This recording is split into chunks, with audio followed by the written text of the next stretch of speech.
പിതാവിന്റെയും പുത്രന്റെയും പരിശുദ്ധാത്മാവിന്റെയും നാമത്തിൽ ആമേൻ. അമ്മേ പരിശുദ്ധമേ, അമ്മേ പരിശുദ്ധമേ, ദൈവമാതാവേ, കൃപാസനത്തിലൂടെ ഞങ്ങൾക്കും ഞങ്ങളുടെ ദേശത്തിനും അമ്മ മധ്യസ്ഥം തേടി തന്ന എല്ലാ അനുഗ്രഹങ്ങൾക്കും കൃപകൾക്കും ഞങ്ങളിപ്പോൾ ഹൃദയം നിറഞ്ഞ നന്ദി പറയുന്നു. അമ്മേ പരിശുദ്ധമേ, അമ്മേ പരിശുദ്ധമേ, ദൈവമാതാവേ, 2004 ഡിസംബർ 7 തീയതി ഉച്ചകഴിഞ്ഞ് 2:30 കൃപാസനത്തിൽ സംഭവിച്ച അമ്മയുടെ പ്രത്യക്ഷപ്പെടലിനെ കുറിച്ച് തിരുസഭയ്ക്ക് സമർപ്പിച്ചിരിക്കുന്ന പഠനരേഖകളുടെ മേൽ സഭാത്മകമായ പഠനം ആരംഭിക്കുവാൻ ഞങ്ങൾ പ്രാർത്ഥിക്കുന്നു. അമ്മേ പരിശുദ്ധമേ, ഭൂസ്വർ ലോകങ്ങളുടെ രാജ്ഞിയായ അങ്ങേയ്ക്ക് ഭൗമ സംരക്ഷണത്തിനായി പ്രപഞ്ച പ്രകൃതിയെ തന്നെ തിരുസഭ പ്രതിഷ്ഠിക്കുവാൻ ഈ പ്രത്യക്ഷീകരണം വഴി ഇടയാക്കണമേ. പരിശുദ്ധമേ, ജപമാല മാതാവേ, സകല കൃപാസനം പ്രാർത്ഥനകളോടും ചേർത്ത് ഞങ്ങളിപ്പോൾ പ്രാർത്ഥിക്കുന്ന ഈ കുടുംബത്തിന്റെ പ്രത്യേക നിയോഗം പറമക്കളെ,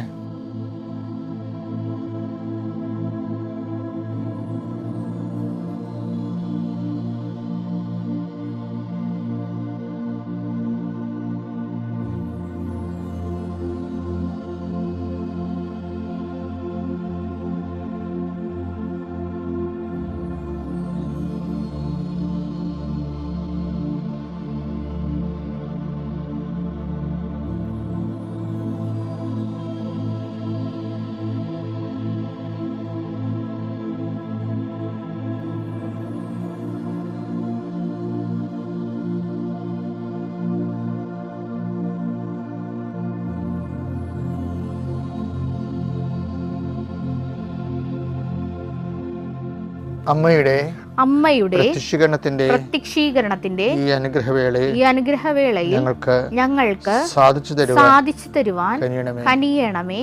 ആമേൻ. വിശ്വാസ പ്രമാണം. സർവശക്തനായ പിതാവും ആകാശത്തിന്റെയും ഭൂമിയുടെയും സൃഷ്ടാവുമായ ദൈവത്തിൽ ഞാൻ വിശ്വസിക്കുന്നു. അവിടുത്തെ ഏകപുത്രനും ഞങ്ങളുടെ കർത്താവുമായ ഈശോ മിശിഹായിലും ഞാൻ വിശ്വസിക്കുന്നു.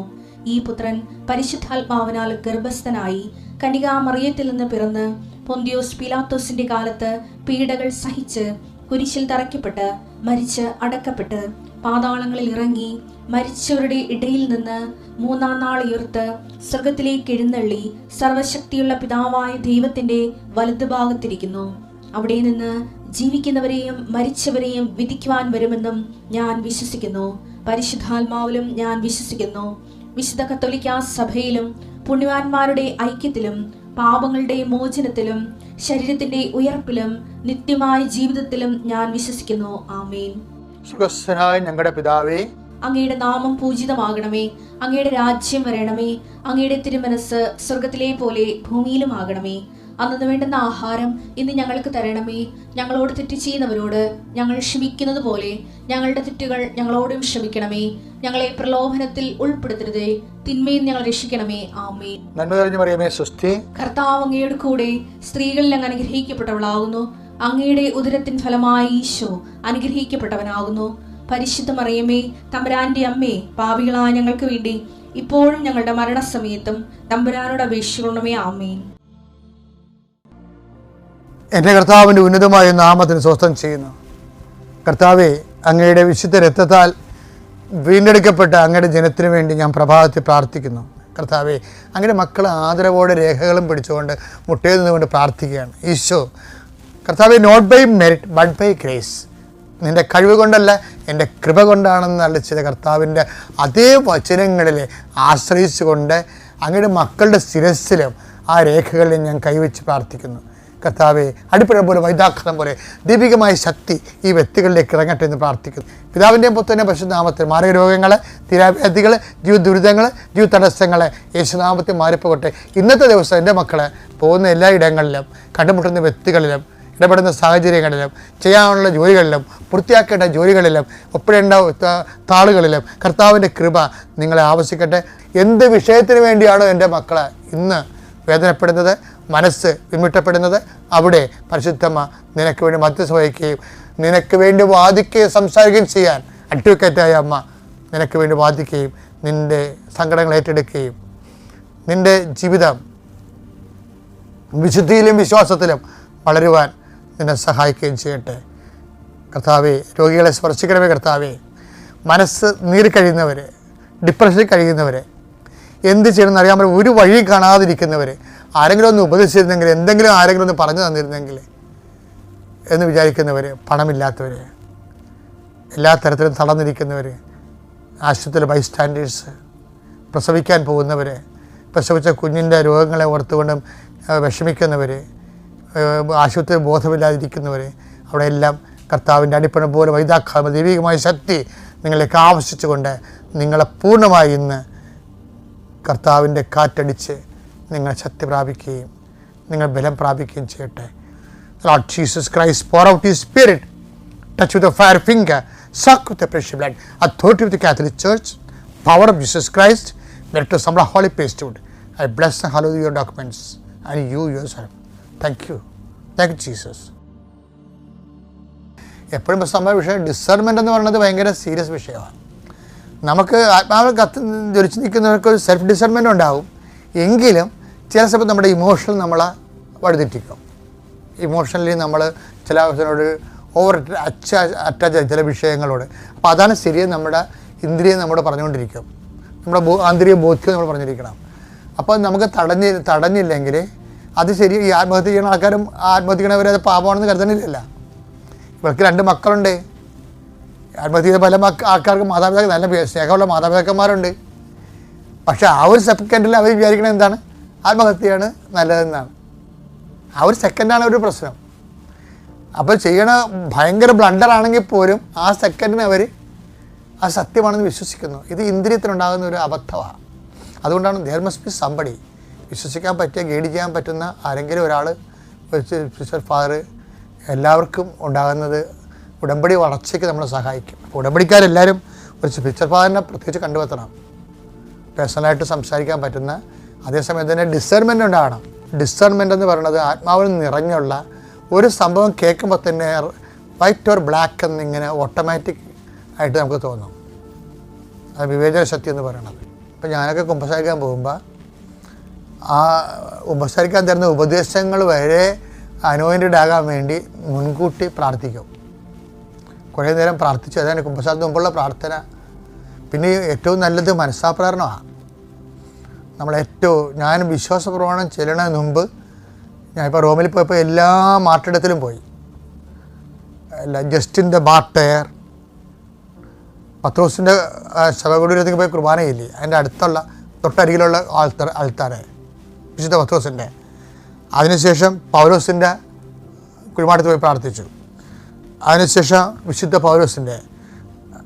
അതുപോലെ പിന്നെ ഇങ്ങനെ വന്നപ്പോൾ എനിക്കിഷ്ടപ്പെട്ട ആളാണ് ജസ്റ്റിൻ, പിന്നെ സെൻറ്റ് സ്റ്റീഫൻ. അവർ ആദ്യകാല മാർട്ടേഴ്സാണ്. അവരുടെ തോളിലാണ് സഭ നിൽക്കുന്നത്, അവരുടെ ബോധ്യത്തിലും അവരുടെ സാക്ഷ്യത്തിലും. എൻ്റെ ഏറ്റവും വലിയ എൻ്റെ ഒരു ലക്ഷ്യമായിരുന്നു സെൻറ്റ് സെബാസ്റ്റ്യൻ്റെ കല്ലറയിൽ പോകുക എന്നുള്ളത്. അവിടെ അപ്പിയൻ വേയിൽ അത് കുറേ വഴിയാത്ത നടന്നാണ് പോയത്. അവിടെ എത്തി ഞങ്ങൾ പ്രാർത്ഥിച്ചു. അച്ഛന്മാരെല്ലാവരും ഉണ്ടായിരുന്നു. ഞങ്ങൾ അപ്പോൾ ഞങ്ങളുടെ കൂടെ ഒരു ബിനു ചേട്ടൻ ഉണ്ടായിരുന്നു, ബിജു ചേട്ടൻ സഹായിക്കാനുള്ള. അപ്പോൾ അവരെ ഞങ്ങൾക്ക് കുറേ ആൾക്കാർ ഇതുപോലെ ഞങ്ങളെ സഹായിച്ചവരുണ്ട്. അപ്പോൾ അവിടെ എല്ലാം പോയി പ്രാർത്ഥിക്കുമ്പോൾ ഞാൻ ആദ്യം ചെല്ലണത് എന്താണ്, ഞാൻ പൗലോസിൻ്റെ കുഴിമാടത്ത് ചെന്നപ്പോൾ ഞാൻ കുഴിമാടത്ത് ചെന്ന് പൗലോസിൻ്റെ ജയിലിൻ്റെ അടുത്ത് പോയി എന്ന് വെച്ചാൽ പ്രാർത്ഥിച്ച്. പൗലോസ് കിടന്ന ജയിലിൽ ബലഹീനതയിലാണ് ദൈവത്തിൻ്റെ ശക്തി പ്രവർത്തിക്കുന്നത്. ഞാൻ ബലഹീനായിരിക്കുമ്പോഴാണ് ഞാൻ ശക്തനായിരിക്കുന്നത്. എൻ്റെ കട നിറഞ്ഞു പോയി. കാര്യം ലോകത്തിന് ആധ്യാത്മികതയുടെ വലിയ ട്രഷർ കൊടുത്തത് പൗലോസിൻ്റെ നാവിൽ നിന്നാണ്. ബലഹീനതയിലാണ് ദൈവത്തിൻ്റെ ശക്തി പ്രവർത്തിക്കുന്നത്. ഈ കൃപാസനം ധ്യാനത്തിന് മുഴുവൻ അന്തസത്ത കൃപയാണ്. ശക്തി ദൈവത്തിൻ്റെ ശക്തി കൃപയായിട്ടും ദൈവത്തിൻ്റെ കൃപ ശക്തിയായിട്ട് നമ്മളിലേക്ക് വരുന്നു. അത് ഉടമ്പടി വഴി എങ്ങനെ ടാപ്പ് ചെയ്യാൻ കഴിയുമെന്നാണ് നമ്മുടെ ആധ്യാത്മിക പരീക്ഷണങ്ങളെല്ലാം നടത്തുന്നത്.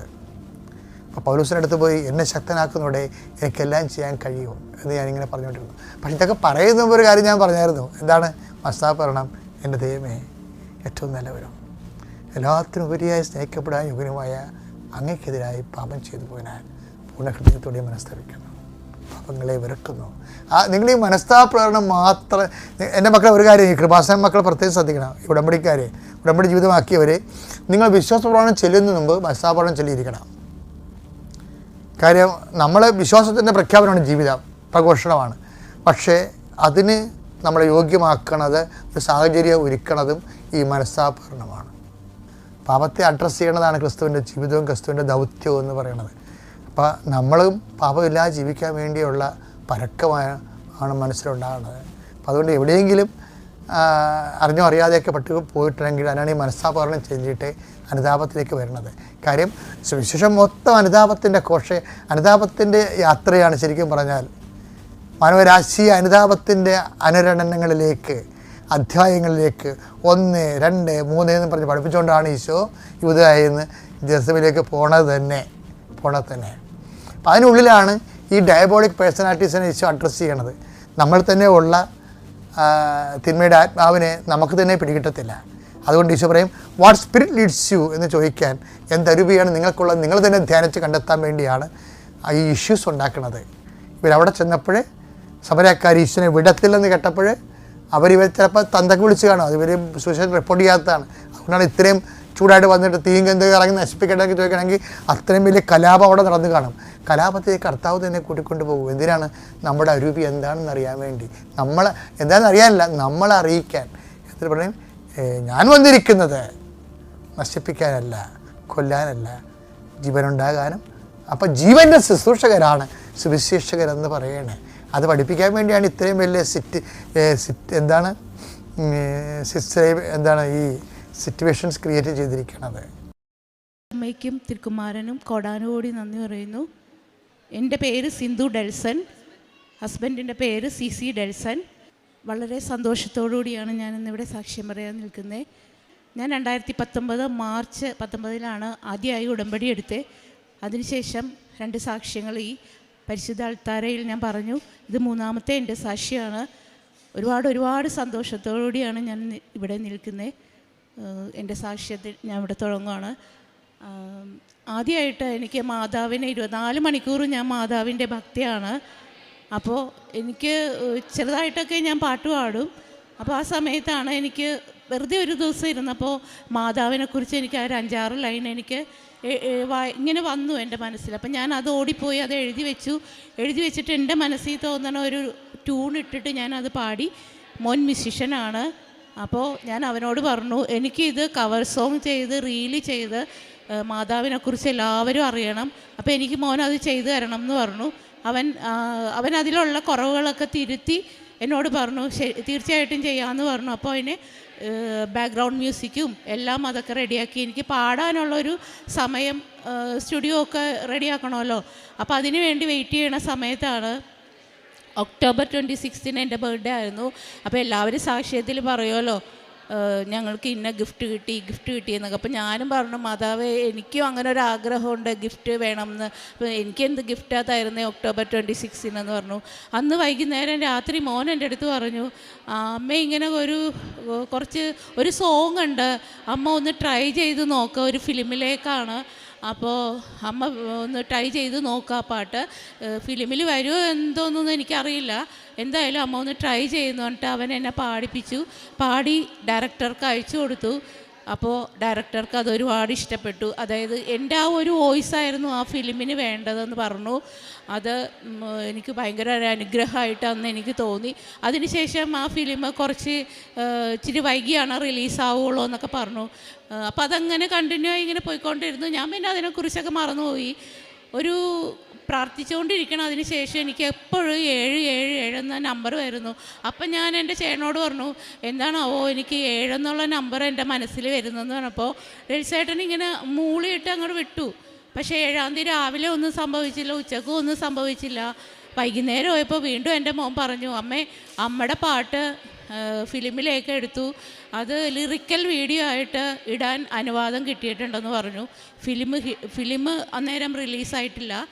ആ പാട്ട് ലിറിക്കൽ വീഡിയോ ആയിട്ട് നവംബർ 11 അത് ഇട്ടു. പക്ഷെ അന്ന് ആ ഡേറ്റ് മുതൽ ആ വീഡിയോ, ആ സോങ് ഭയങ്കരമായിട്ട് ഹിറ്റായി. ഹിറ്റെന്നല്ല, മെഗാ ഹിറ്റായി. ഞാൻ മനസ്സിൽ പോലും ചിന്തിച്ചിട്ടില്ല.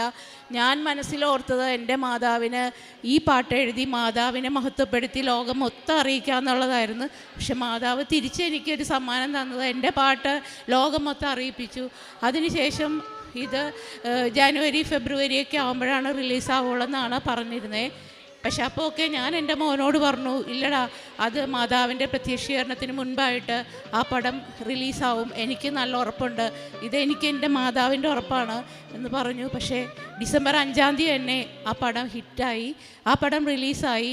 അതിപ്പോൾ ലോകമെമ്പാടുമുള്ള ആൾക്കാർ, എനിക്ക് ഫോൺ താഴെ വയ്ക്കാനുള്ളൊരു സമയമില്ല, അത്രയ്ക്ക് ആരാധകരും എന്നെ അറിയാത്ത ആൾക്കാർ വരെ എന്നെ വിളിച്ച് ഒരുപാട് എനിക്ക് ഓടി വന്ന് മാതാവിനോട് സാക്ഷ്യം പറയണമെന്നുണ്ടായിരുന്നു. പക്ഷെ ഒരുപാട് ഇൻ്റർവ്യൂസ് ഉണ്ടായിരുന്നു. ഞാൻ ഫസ്റ്റ് ഇൻ്റർവ്യൂവിന് അറ്റൻഡ് ചെയ്ത അന്നാണ് ഇവിടെ മാതാവിൻ്റെ പ്രത്യക്ഷീകരണത്തിൻ്റെ ദിവസമായിരുന്നു. രാവിലെ 7 മണിക്ക് ഞാൻ ഇവിടെ വന്നു. 7.5 മണിക്കൂറോളം ഞാൻ ക്യൂ നിന്നിട്ടാണ് ഞാൻ ആ ഇൻ്റർവ്യൂവിന് അറ്റൻഡ് ചെയ്തത്. അത്രയേറെ എന്നെ മാതാവ് മഹത്വപ്പെടുത്തി. എത്ര നന്ദി പറഞ്ഞാലും മതിയാകത്തില്ല. അതിന് എന്നെ സപ്പോർട്ട് ചെയ്ത എൻ്റെ ചേട്ടനോടും ഇതിനെനിക്കൊരവസരം ഉണ്ടാക്കി തന്ന എല്ലാവരോടും ഞാൻ ഈ അവസരത്തിൽ നന്ദി പറയുകയാണ്. ഇനിയും മാതാവിനെ ഉടമ്പടി ജീവിതം ഞങ്ങൾ മുന്നോട്ട് കൊണ്ടുപോകും. ഒരുപാട് കാരുണ്യ പ്രവൃത്തികളും ഒക്കെ ഞാൻ ചെയ്യാറുണ്ട്, ഭക്ഷണം വെച്ച് കൊടുക്കാറുണ്ട്. എൻ്റെ മക്കളെ പൂർണ്ണ വിശ്വാസത്തിലേക്ക് കൊണ്ടുവരാൻ എനിക്ക് മാതാവ് അതിനുള്ള കൃപ നൽകണം. ഇൻ്റർവ്യൂവിന് ഞാൻ പോകുന്ന സമയത്ത് ഒരുപാട് പ്രാർത്ഥിച്ച് ഉടമ്പടി തൈലവും തേനും ഒക്കെ കഴിച്ചിട്ടൊക്കെയാണ് ഞാൻ പോയത്. ഉടമ്പടി ഉപ്പ് എൻ്റെ കയ്യിൽ, മാതാവിൻ്റെ കാശ് രൂപമൊക്കെ കയ്യിൽ പിടിച്ച് ആദ്യമായിട്ടാണ്. ഞാൻ സ്റ്റേജിലൊന്നും പെർഫോം ചെയ്തിട്ടില്ല, എങ്ങും പോയി പാടിയിട്ടില്ല. ഞാൻ പാടുന്ന പാട്ടൊക്കെ എൻ്റെ വീട്ടിലിരുന്ന മാതാവിൻ്റെ ക്രിസ്തീയ ഭക്തിഗാനങ്ങളൊക്കെ പാടുന്ന ഒരാളാണ്. പക്ഷേ എന്നെ വാനോളം ഉയർത്തിയതുപോലെയാണ്. സിന്ധു ഡെൽസൺ ഇപ്പോൾ ഒന്നടിച്ചു കൊടുക്കുമ്പോൾ, എവിടെ ഒന്നടിച്ചു കൊടുത്താലും എല്ലാ മീഡിയാസിലും എൻ്റെ പേരും പാട്ടുകളൊക്കെ വരുമ്പോൾ എനിക്കൊരുപാട് സന്തോഷമുണ്ട്. തിരുക്കുമാരനും പരിശുദ്ധ അമ്മയ്ക്ക് ഞാൻ കൊടാനുകൂടി നന്ദി പറയുന്നു. കാരുണ്യ പ്രവൃത്തി ചെയ്യുന്നേ. ഞാൻ ഉടമ്പടി എടുക്കാൻ വരുമ്പോൾ പത്രം കിട്ടുമ്പോൾ അതെല്ലാം ഓരോ വീടുകളിലാണ് നടന്ന് കൊടുക്കുന്നത്. പിന്നെ എൻ്റെ ചേട്ടൻ ആഴ്ചയിൽ ഇവിടെ വരും. ഈ 2 ദിവസം മുമ്പ് വന്ന് 3-4 കെട്ടുകൾ പത്രം മേടിച്ചിട്ട് വന്ന് ഒരു ദിവസം പോലും വീട്ടിൽ വയ്ക്കാതെ പിറ്റേ ദിവസം തന്നെ നടന്ന് സൈക്കിളിൽ പോയി എല്ലാ വീടുകളിലും ഓരോ വീടുകളിലും ഓരോ പറഞ്ഞിട്ടാണ് ഞങ്ങൾ കൊടുക്കുന്നത്. ഞങ്ങൾക്ക് കിട്ടിയ അനുഗ്രഹങ്ങൾ പറഞ്ഞിട്ടാണ് കൊടുക്കുന്നത്. പിന്നെ മെഡിക്കൽ കോളേജ്, വണ്ടാനം മെഡിക്കൽ കോളേജിൽ ഭക്ഷണം ഞാൻ തന്നെ ഉണ്ടാക്കിയിട്ട് ഞങ്ങളവിടെ ഒരാളുണ്ട് അവിടെ, അപ്പോൾ അവിടെ കൊണ്ടുപോയിട്ട് മാനസിക രോഗികൾക്ക്, അതായത് അവർക്ക് ഉച്ചയ്ക്ക് ഭക്ഷണം മേടിക്കാൻ പോകാൻ, ഈ രോഗികളെ ഇരുത്തിക്കൊണ്ട് പോകാനൊക്കെ ഭയങ്കര ബുദ്ധിമുട്ടാണല്ലോ. അപ്പോൾ അതുകൊണ്ട് ഞങ്ങൾ അവരുടെ അടുത്ത് കൊണ്ടുപോയി ആ ഭക്ഷണപ്പൊതി കൊടുക്കുമ്പോൾ അവരുടെ കയ്യിൽ നിന്ന് കിട്ടുന്ന ആ സന്തോഷം അത് വേറെ തന്നെയാണ്. അങ്ങനെ 2 ആഴ്ചയൊക്കെ ഇരിക്കുമ്പോൾ 10-20 പൊതി ഭക്ഷണങ്ങൾ ഉണ്ടാക്കി ഞങ്ങൾ കൊണ്ടുപോയി കൊടുക്കാറുണ്ട്. പിന്നെ മീഡിയാസിൽ ചിലപ്പോൾ ഒക്കെ ഇങ്ങനെ കിഡ്നി പേഷ്യൻ്റ് അങ്ങനെയൊക്കെ വരുമ്പോൾ എന്നെക്കൊണ്ട് കഴിയണ രീതിയിൽ ഞാൻ അതിലൂടെയും കൊടുക്കാറുണ്ട്. പിന്നെ എൻ്റെ വായി കൊണ്ട്, അതായത് ഒരാളോട് എനിക്ക് നേരത്തെ ഞാൻ സാക്ഷ്യം പറഞ്ഞിരുന്നതാണ്, അത് എങ്കിലും ഞാൻ പറയുകയാണ്. എൻ്റെ ഈ ഒരു ബിസിനസ്സൊക്കെ ആയിരുന്നു ഞങ്ങൾക്ക്. അപ്പോൾ അതൊക്കെ ഫ്ലോപ്പായ സമയത്ത് ഞാൻ ഇവിടെ വന്ന് ഉടമ്പടി എടുക്കുക. എൻ്റെ ഒരു കൂട്ടുകാരി വഴിയാണ് ഞാനിവിടെ ഉടമ്പടി ആദ്യം എടുത്തത്. അപ്പോൾ എൻ്റെ ഒരു ആ ജീവിത രീതി അറിയാവുന്ന ആൾക്കാർ ഇവരെങ്ങനെ എത്തിയെന്ന് അറിയുമ്പോൾ ഒക്കെ ഞാൻ മാതാവിനെ കൂടുതൽ മഹത്വപ്പെടുത്താൻ, ഞാൻ വായിൽ എന്താ വരുന്നതെന്ന് എനിക്കറിയത്തില്ല, അതുപോലെ ഞാൻ സ്നേഹത്തോടു കൂടി മാതാവിനെ എല്ലാവരോടും ഞാൻ പറയാറുണ്ട്. ഒരുപാട് പേര് എൻ്റെ ഇത് കണ്ടിട്ട് ഇവിടെ വന്നിട്ടുണ്ട്, ഉടമ്പടി എടുത്തിട്ടുണ്ട്. അവർക്കും സൗഖ്യവും രോഗസൗഖ്യവും കിട്ടിയിട്ടുണ്ട്. ഞാൻ വയ്യാത്ത ചേട്ടനാണെങ്കിൽ വയ്യാതെ പത്രം കൊടുക്കാൻ പോകുമ്പോൾ ആരെങ്കിലുമൊക്കെ വയ്യാതെ ഉണ്ടെന്നുണ്ടെങ്കിൽ അവരുടെ അടുത്ത് പോയി പ്രാർത്ഥിച്ച് അവർക്ക് തൈലോട്ട് പ്രാർത്ഥിച്ച് കൊടുക്കും. ഭയങ്കര ഇതാണ്. എൻ്റെ ചേട്ടനാണ് എന്നേക്കാൾ കൂടുതൽ ആത്മീയതയിൽ, ഞങ്ങൾ കുടുംബത്തോടെ പ്രാർത്ഥനയെല്ലാം ഉണ്ട്. അപ്പോൾ ഒരുപാട് ഇനിയും ഉടമ്പടിയിൽ ജീവിക്കാനും ഉടമ്പടിയോടെ ഞങ്ങൾക്ക് മുന്നോട്ട് കൊണ്ടുപോകാനും ഞങ്ങളെ കൂടുതൽ ആത്മീയതയിൽ വളർത്തുവാനും സഹായിക്കണമെന്ന് ഞാൻ മാതാവിനോടും പരിശുദ്ധ യേശുപ്പച്ചനോടും 1000 നന്ദി. ആത്മീയമായിട്ടെന്ന് പറയാനാണെന്നുണ്ടെങ്കിൽ ഞങ്ങൾ ആഴ്ചയിൽ ഞാൻ കുമ്പസാരിക്കും, പിന്നെ ബൈബിൾ വായിക്കും. മറ്റുള്ള പത്രം കൊടുക്കുക എന്ന് പറഞ്ഞു കഴിഞ്ഞാൽ എനിക്കൊരു മടിയില്ല. എനിക്ക് തോന്നുന്നു ഒരു 100 കെട്ട് പത്രം ഞാൻ കൊടുത്തിട്ടുണ്ടാവുമെന്ന് എനിക്ക് തോന്നുന്നത്. ഞാനിപ്പോൾ 7ാമത്തെ ഉടമ്പടിയാണ് പുതുക്കിയത്. അതിൻ്റെ ഉള്ളിൽ അത്രയും പത്രം ഞാൻ കൊടുത്തിട്ടുണ്ട്. പിന്നെ രോഗികളായിരുന്നു. ഇപ്പോൾ കഴിഞ്ഞ പ്രാവശ്യം ഞാൻ പുതുക്കിയപ്പോൾ ഞാനൊരു വണ്ടാനം മെഡിക്കൽ കോളേജിൽ ഒരു കേബിളിൻ്റെ വർക്ക് പോകണ ഒരു പയ്യൻ, അവൻ ഷോക്കടിച്ചിട്ട് അരയ്ക്ക് താഴെ തളർന്ന് കിടക്കുകയായിരുന്നു. അപ്പോൾ ആ മകൻ്റെ ആണ് ഞാൻ കഴിഞ്ഞ പ്രാവശ്യം നിയോഗം വെച്ചത്. അപ്പോൾ ആ മകന് വേണ്ടി നിങ്ങളെല്ലാവരും പ്രാർത്ഥിക്കണം. അതുപോലെ ഒരു രോഗികളെ കാണാൻ പോകുമ്പോഴും ഒരു വീട്ടിലെ ഒരു മോൻ സ്ട്രോക്ക് വന്ന് തളർന്ന് ഒരു ഇടത്തെ കൈയും കാലും തളർന്നിരിക്കുകയാണ്. ആ മകനും നമ്മൾ അങ്ങനെ ആ മകനും വേണ്ടി നിങ്ങൾ പ്രാർത്ഥിക്കണം. അതൊക്കെ നമ്മൾ നിയോഗത്തിൽ വെച്ചിട്ടുള്ളതാണ്. പിന്നെ മറ്റുള്ള കാരുണ്യപ്രവർത്തികളാണെന്ന് പറഞ്ഞാൽ ഹോസ്പിറ്റലിൽ പോയി ഭക്ഷണം കൊടുക്കാനും അങ്ങനെ എല്ലാ കാര്യത്തിലും ആത്മീയമായിട്ടും ഒക്കെ ഞങ്ങൾ തന്നെ ഇത്രയും അനുഗ്രഹം തന്ന ഞങ്ങൾക്ക്, ഇത്രയും അനുഗ്രഹം തന്ന അമ്മയ്ക്കും തിരുകുമാരനും 1000 നന്ദി പറയുന്നു. കർത്താവ് നിന്നെ നിരന്തരം നയിക്കും. മരുഭൂമിയിൽ നിനക്ക് സമൃദ്ധി നൽകും. നിന്റെ അസ്ഥികളെ ബലപ്പെടുത്തും. നനച്ചു വളർത്തിയ പൂന്തോട്ടവും വറ്റാത്ത നീരുറവയും പോലെയാകും നീ. യെശയ്യാ പ്രവാചകൻ്റെ പുസ്തകത്തിൽ 58-ാം അധ്യായം 11-ാം തിരുവചനമാണ് നാം കേട്ടത്. സിന്ധു എന്ന മകളുടെയും കുടുംബത്തിൻ്റെയും പ്രത്യക്ഷീകരണ പ്രാർത്ഥനയുടെ ഉടമ്പടി ജീവിതത്തിൻ്റെ ഒരു വലിയൊരു ദൈവാനുഭവമാണ്, സാക്ഷ്യമാണ് നാം ഇപ്പോൾ കേട്ടത്. ദൈവം നമ്മെ നിരന്തരം നയിക്കുന്ന വഴികളും ശരിയായ പാത കാണിച്ചു തരുന്നതുമാണ് ഉടമ്പടി ജീവിതത്തിൽ നയിക്കുന്ന മക്കളുടെ ജീവിതത്തിൽ നമുക്ക് കാണുവാൻ സാധിക്കുന്നത്. ദൈവത്തിൻ്റെ കരുതലുകളും ഈ മകൾ പറഞ്ഞതുപോലെ ആദ്യം പരിശുദ്ധ അമ്മയെ മഹത്വപ്പെടുത്തുവാനായിട്ടും ഈശോയെ സാക്ഷ്യപ്പെടുത്തുവാനുമായിട്ടാണ് ഈ മകൾ ആദ്യം പാട്ട് എഴുതിയത്. പരിശുദ്ധ അമ്മയുടെ ഒരു നല്ല പാട്ടാണ് കൃപാമതിയെ കൃപാമതിയെ എന്നുള്ളൊരു പാട്ട്. മകൻ പറഞ്ഞു അമ്മയോട് കുറച്ചും കൂടെ ശരിയാകാനുണ്ട്. പിന്നീടാണ് മകൻ വേറൊരു കാര്യവുമായി വന്നത്, ഒരു പുതിയൊരു പാട്ട്, ഒരു മൂവിയിലേക്ക്. ആ പാട്ടിൻ്റെ ലിറിക്സ് വീഡിയോ 7th നവംബറിലാണ് റിലീസായത്. 7ാമത്തെ തീയതി കാണിച്ചാണ് എപ്പോഴും ഈ മകളുടെ കാര്യത്തിൽ പല പ്രാവശ്യവും അമ്മയുടെ ഇടപെടലുകൾ ഈ മകൾക്ക് മനസ്സിലായത്. ഡേറ്റ് ഇട്ട് പ്രാർത്ഥിക്കുന്ന സമയചുരുക്കത്തിൻ്റെ അമ്മ ഇവിടെയും ഈ മകൾക്ക് 7 എന്ന ഡേറ്റിലൂടെ പല കാര്യങ്ങളും നടത്തിക്കൊടുത്തു. ഒക്ടോബർ 26-ാം തീയതി ജന്മദിനത്തിന് പോലും അമ്മയോട് ഒരു ഗിഫ്റ്റ് ചോദിച്ചിരുന്നു. ആ ഗിഫ്റ്റും അമ്മ കൊടുക്കാൻ മറന്നില്ല. ഫസ്റ്റ് ഇൻ്റർവ്യൂ ഡിസംബർ 7-ാം തീയതി ആയിരുന്നു. ആ മകൾ പറഞ്ഞ പോലെ 7.5 മണിക്കൂർ ഇവിടെ നിന്ന് പരിശുദ്ധ അമ്മയുടെ സന്നിധിയിൽ പരിശുദ്ധ അമ്മയുടെ അടുക്കിലേക്ക് ഒരു നോക്ക് കാണാൻ, ഒന്ന് തൊടുവാൻ 7.5 മണിക്കൂർ ലൈനിൽ നിന്ന് ഈ മകള് 2:30 ആയപ്പോഴാണ് പരിശുദ്ധ അമ്മ പ്രത്യക്ഷപ്പെട്ട ആ സമയത്ത് ഈ മകള് പരിശുദ്ധ അമ്മയുടെ അരികിലെത്തിയത്. അന്നത്തെ ദിവസം 2 മണിക്കാണ് ഇൻ്റർവ്യൂ ആയിരുന്നത്. ആ ദിവസത്തെ ഇൻ്റർവ്യൂ മാറ്റിവെച്ച് 4 മണിക്കത്തേക്കാക്കി. സമയചുരുക്കത്തിൻ്റെ അമ്മ നമ്മുടെ ഓരോ കാര്യത്തിൽ ശ്രദ്ധാലുവാണ്. നമ്മുടെ ഓരോ സമയവും പരിശുദ്ധ അമ്മയ്ക്കറിയാം നമ്മൾ എന്ത് ചെയ്യുന്നു, മക്കൾ എവിടെയാണ്, മക്കൾക്ക് എന്താണ് കാര്യം, അതെല്ലാം ഈശോയോട് പറഞ്ഞ് ആ കാര്യങ്ങളെല്ലാം നടത്തി കൊടുക്കുന്നു. പ്രത്യക്ഷീകരണത്തിൻ്റെ ആ ദിവസം നടന്ന ഫസ്റ്റ് ഇൻ്റർവ്യൂവിൽ ഈ മകളുടെ സെലക്ഷനായി. ഇപ്പോൾ ആ മൂവി ഇപ്പോൾ ഹിറ്റായി നടന്നുകൊണ്ടിരിക്കുകയാണ്. ഈശോയും പരിശുദ്ധ അമ്മയും നമ്മളുടെ ഓരോ കാര്യത്തിലും ഓരോ നിമിഷവും നമ്മുടെ കൂടെയുള്ള ഒരു ദൈവമാണ്. നമുക്കും നമ്മുടെ ഓരോ കാര്യങ്ങളും അവരുടെ കരങ്ങളിൽ സമർപ്പിച്ച് നമുക്കും പ്രാർത്ഥിക്കാം. ഉടമ്പടി ജീവിതം ഭക്തിയോടെ, വിശ്വാസത്തോടെ, വിശ്വസ്തയോടെ നമുക്ക് നയിക്കാം. സിന്ധുവിനും കുടുംബത്തിനും ലഭിച്ച എല്ലാ ദൈവാനുഗ്രഹത്തിനും കൃപകൾക്കും നമ്മൾക്കും കരങ്ങളടിച്ച് ദൈവത്തെ മഹത്വപ്പെടുത്താം.